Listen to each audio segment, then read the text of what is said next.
You are being watched. Right now, always. Every gesture catalogued, every word weighed, every moment of weakness stored for later use against you. This is not paranoia. It's the architecture of the modern world, where visibility has been rebranded as virtue and concealment as cowardice. They tell you to be authentic, to share your journey, to let people in. What they don't tell you is that every piece of yourself you offer becomes a weapon in someone else's hands. The ancient strategists understood something we've forgotten. Power doesn't announce itself. It doesn't explain, justify, or seek permission. Real power moves in the dark, where intentions remain hidden and vulnerabilities stay protected. While everyone else performs their inner lives for an audience, the truly dangerous ones have learned to disappear in plain sight. You have been conditioned to leak information, to overshare, to broadcast your plans, your pain, your philosophy. And with every reveal, you paint a target on your back, because the world doesn't reward transparency. It exploits it. There are 9 specific things you must never do in public if you want to maintain power, status, and respect. 9 behaviors that transform you from an open book into an unreadable force. Drawing from Stoic philosophy, 19th century strategy, and psychological warfare, this is your guide to becoming strategically invisible. Stop asking for permission. Stop seeking validation. It's time to go dark. Comment: shadow mode activated if you're done being readable. Somewhere along the way, we were sold a lie. That vulnerability is courage. That sharing your struggles makes you strong. That the person who opens up the most wins the most respect. This is the rhetoric of a culture that profits from your exposure. Social media platforms monetize your confessions. Self-help gurus package your pain into content. And the people around you, colleagues, competitors, even friends, they're taking notes. Every time you reveal a fear, they learn how to destabilize you. Every time you broadcast a plan, they position themselves to block it. Every time you display an emotion, they understand how to manipulate you. The Stoics knew better. Marcus Aurelius ruled an empire while keeping his inner world locked away. Epictetus taught freedom through emotional concealment. Seneca wielded influence by saying less, not more. These weren't cold men, they were strategic ones. They understood that the person who reveals nothing controls everything. You've been descending into vulnerability your entire life. Each confession, each public complaint, each display of doubt has weakened your position. But the descent ends here. What follows are 9 principles that will pull you back into the shadows, where power actually lives. Principle 1. Never reveal your next move. The moment you announce your plans, you invite interference, doubt, sabotage. The universe itself seems to conspire against the goal you've spoken aloud. This isn't mysticism, it's strategy. When you tell people what you're going to do, you give them time to prepare, to position themselves in opposition, to steal your idea, to tell you why it won't work. You activate their insecurities, their jealousies, their need to feel superior by predicting your failure. And even if they wish you well, their expectations become a weight you carry, a performance you must now deliver. Sun Tzu wrote that all warfare is based on deception. The general who telegraphs his strategy loses before the battle begins. The entrepreneur who announces the startup gets copied. The artist who shares the unfinished work gets critiqued into paralysis. Silence is the ultimate competitive advantage. Marcus Aurelius advised us to confine ourselves to the present, not because the future doesn't matter, but because broadcasting it weakens it. Your plans are fragile in their early stages. They need protection, not exposure. They need the quiet space to develop away from the judgment, the advice, the interference of others. The powerful move in silence. They build in private. They execute without warning. And when the world finally sees what they've done, it's too late to stop them. The opportunity to interfere has passed. So keep your ambitions close. Let your results speak. Let others wonder what you're working on while you're already 10 steps ahead. Ambiguity creates fear. Certainty creates targets. Stay ambiguous. Principle 2. Never complain in public. Complaining is a confession of powerlessness. Every time you voice dissatisfaction, you announce to the world that something outside your control is controlling you, and predators, whether they're competitors, manipulators, or simply opportunists, they hear that announcement loud and clear. Seneca observed that we suffer more in imagination than in reality. But when you complain publicly, you don't just suffer in your imagination. You recruit others into that suffering. You create an audience for your weakness. And worse, you give them a script for how to break you.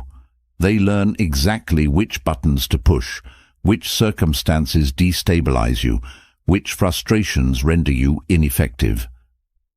The person who never complains becomes a mystery. Are they unbothered, unbreakable, simply better at handling adversity? It doesn't matter. The perception is the same. They are not a victim, and people do not prey on those who refuse to signal vulnerability. This doesn't mean you suppress legitimate grievances or ignore real problems. It means you handle them privately, with precision, with people who can actually help, not with an audience seeking entertainment from your struggle. Stoicism teaches that complaining changes nothing except your reputation. When you stop complaining, something shifts. You're no longer participating in the collective theater of victimhood. You're no longer bonding over shared misery. Instead, you become the person others watch, wondering how you stay so composed, so unreactive, so mysteriously unbothered. Turn your suffering inward. Process it. Use it as fuel, but never ever broadcast it. Silence your complaints. Amplify your solutions.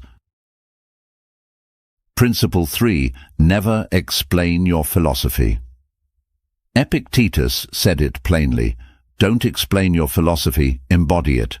The moment you start lecturing people about how you live, you become a hypocrite in waiting, because words are cheap and people are watching for the gap between what you preach and what you practice. Every explanation is a defense. Every justification is an apology for who you are. And the person who constantly explains themselves is unconsciously admitting that they need permission to exist as they are. You don't. Your life is not a thesis that requires defending. Think about the people who talk endlessly about their principles, the fitness influencer who lectures about discipline while missing workouts, the entrepreneur who preaches hustle culture while accomplishing nothing, the philosopher who explains Stoicism in 40 tweets but crumbles at the first inconvenience. Their words dilute their credibility. They've confused talking about the path with walking it. Meanwhile, the person who lives their values without announcement becomes magnetic. There's no gap to exploit, no hypocrisy to expose. They simply are what others claim to be. And that silent integrity carries more weight than 1,000 explanations. This ties directly to one of the 48 laws of power. Always say less than necessary. The more you explain, the more common you appear. The less you say, the more profound you seem. Mystery elevates, over-explanation diminishes. So live your philosophy quietly. Let your choices reflect your values. Let others wonder what drives you, and if they ask, smile and say nothing. Your life is the explanation. Principle 4. Never display your emotions.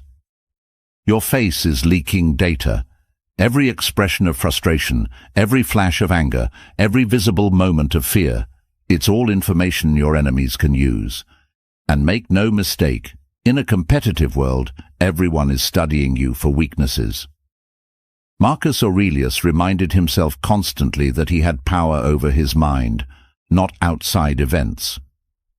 The Stoic practices emotional mastery, not because feelings don't matter, but because displaying them hands control to others. When people see you rattled, they know they've found leverage. When they see you angry, they know which buttons to push. When they see you desperate, they know you'll accept bad terms. The unreadable face controls the room. Poker players understand this. Negotiators understand this. Leaders throughout history have understood this. The person whose emotional state remains a mystery cannot be manipulated through emotional contagion. They cannot be destabilized by provocation. They cannot be read and therefore cannot be beaten. This isn't about becoming cold or inhuman. Feel everything, process everything, but do it privately. Your emotions are yours, not public property, not entertainment, not data for others to mine. In private, you can rage, grieve, celebrate, but in public, you wear the mask. The mask isn't dishonesty, it's strategy. It's the armor that protects your inner world from weaponization. And over time, the mask and the face become one. You don't suppress emotion, you master it. You become genuinely unshakable because you've trained yourself not to leak what you're feeling. Master the mask. Guard the data. Stay unreadable. Principle 5. Never ask for permission. Every time you ask for permission, you subordinate yourself. You signal that someone else's approval matters more than your own judgment. And once you establish that dynamic, you're no longer operating from a position of power, you're operating from dependence. Permission-seeking is a habit born from childhood, where authority figures controlled access to everything. But you're not a child anymore. And the people you're asking, bosses, partners, peers, they're not parents. They're players in the same game you are. And when you ask them if you can make a move, you're giving them veto power over your life. The most powerful people don't ask. They inform. They act first and apologize later if necessary, though usually they don't need to apologize because they've already created value that justifies the action. Forgiveness is easier to obtain than permission, and often by the time anyone realizes you didn't ask, you've already succeeded. This doesn't mean recklessness. It means trusting your judgment enough to move without external validation. It means understanding that the person who waits for a green light often waits forever, because those in power benefit from your hesitation. Look at the entrepreneurs who didn't ask investors if their idea was good. They built it and let the results speak. Look at the artists who didn't ask critics for approval. They created and let the work find its audience. Look at the leaders who didn't ask for consensus. They decided and let history judge. Stop asking. Start executing. The world rewards action, not permission slips. Principle 6. Never seek validation. The need for validation is a leash, and whoever holds that leash controls you. When your sense of worth depends on external approval, you become a puppet, dancing to the opinions of others, most of whom don't even know what they want, let alone what's best for you. Validation seeking shows up everywhere. The entrepreneur who needs investors to believe in the idea before they believe in it themselves. The creator who won't publish until everyone says it's good enough. The professional who measures success by titles and recognition rather than actual impact. All of them are giving strangers the power to define their value. The Stoics understood that external validation is external dependency. The moment you need someone else to tell you you're good enough, smart enough, worthy enough, you've handed them control. And people who sense that dependency will exploit it. They'll withhold approval to keep you striving.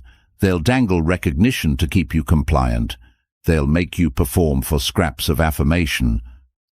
Meanwhile, the person who becomes their own measure is ungovernable. They set their own standards. They evaluate their own progress. They know their worth, independent of applause or criticism. And that independence makes them immune to manipulation.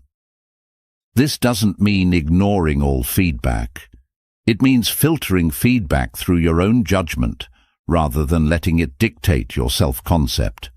It means building internal validation systems so robust that external opinions become interesting data points, not verdicts on your existence. Become your own authority. Seek improvement, not approval, and watch how much power you reclaim. Principle 7. Never reveal your vulnerabilities. Your vulnerabilities are ammunition, and the moment you hand them to someone, even someone you trust, you're gambling that they'll never use them against you. That's a bet you'll lose more often than you think. People change. Relationships sour. Allies become competitors. The person you confided in during a moment of trust might become the person who exploits that confession during a moment of conflict. And even if they never weaponize it intentionally, they now see you differently. You're no longer the unshakable presence. You're the person with that weakness, that fear, that soft spot. One of the 48 laws of power advises keeping others in suspended terror by cultivating unpredictability. But if people know your vulnerabilities, you become entirely predictable. They know exactly how to destabilize you. They know where to apply pressure. They know which fears to activate. This isn't about pretending to be perfect. It's about protecting your shadow. Everyone has weaknesses. Everyone has fears. But the strategically minded individual keeps those tucked away, visible only to themselves, processed privately, never offered up as proof of authenticity. There's a cultural movement that romanticizes vulnerability as the highest form of courage. But courage isn't exposing your soft underbelly to potential predators.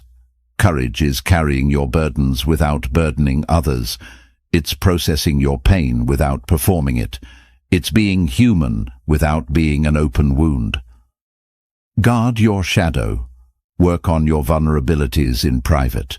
Get help if you need it, but from professionals, not from audiences. And never mistake oversharing for intimacy. Protect what can hurt you. Principle 8. Never apologize for your ambition. Ambition makes people uncomfortable. It reminds them of their own complacency. It threatens the social equilibrium where everyone agrees to want small, safe things. And the moment you apologize for wanting more, you're colluding in your own diminishment. The tall poppy syndrome exists across cultures, the tendency to cut down anyone who rises above the average. People will call you arrogant for wanting success, selfish for prioritizing your goals, ruthless for refusing to slow down to their pace. And if you apologize, if you soften your ambition to make them comfortable, you've just confirmed their judgment. You've admitted that wanting more is something to be ashamed of. It's not. The Stoics taught that we should live according to our nature, and if your nature is to build, to achieve, to dominate your field, then apologizing for that is a betrayal of yourself. You don't owe anyone a smaller dream just because yours makes them feel inadequate. When you own your ambition unapologetically, something interesting happens. Some people recoil, let them. They were never going to support you anyway. But others, the ones who also hunger, who also refuse to settle, they recognize you, they gravitate toward you, they want to build alongside you. Your ambition is not a character flaw, it's fuel, It's direction. It's the thing that pulls you out of mediocrity and into significance. So stop downplaying it. Stop cushioning it with false humility. State what you want clearly and pursue it relentlessly. Own your hunger. Principle 9. Never telegraph your discontent. The moment you signal dissatisfaction, you signal intent to leave. And whether it's a job, a relationship, or an alliance, people start preparing for your exit, which usually means replacing you, sidelining you, or preemptively removing you before you can leave on your terms. Think about the employee who starts complaining openly about their role. Management hears it. And even if the complaints are valid, the message received is, this person is already halfway out the door, so they stop investing in that person. They stop offering opportunities. They quietly begin looking for a replacement. And when the employee finally does leave, they're surprised to find they've been strategically sidelined for months. Contrast that with the employee who says nothing, who continues performing at a high level while quietly interviewing elsewhere, building leverage, preparing the next move. Then one day they resign, not with a list of grievances, but with a better offer in hand. They leave on their terms, with their reputation intact, and often with a counter-offer they can either accept or use as further leverage. One of the 48 laws of power teaches us to assume formlessness, to remain so adaptable and unreadable that others can't predict or counter your moves. Telegraphing discontent destroys formlessness. It announces your intentions. It gives others time to prepare defenses. So if you're unhappy, process it privately. Make your moves in silence. Build your exit in the shadows. And when you're ready, strike decisively. Don't complain your way out. Disappear and reappear somewhere better. Strike from the shadows. You've climbed out, from exposure to protection, from readable to unreadable, from apologetic to authoritative. These 9 principles aren't restrictions, they're armor. They're the framework for a life lived beyond manipulation, beyond exploitation, beyond the constant vulnerability of an overshared existence. The world will call you closed off, secretive, calculating. Let them. While they're performing their lives for an audience, you're building in the dark. While they're seeking validation, you're creating value. While they're explaining themselves, you're simply being undeniable, unreadable, unstoppable. The shadow doesn't announce itself. It doesn't justify. It doesn't apologize or seek permission. It moves with precision, strikes with timing, and disappears before anyone understands what happened. This is who you become when you stop leaking power, when you stop handing your enemies the blueprint for your destruction, when you embrace the strategic value of silence. So here's your final instruction, and it's the hardest one. Stay silent about what you've learned here. Don't explain these principles to others. Don't announce your transformation.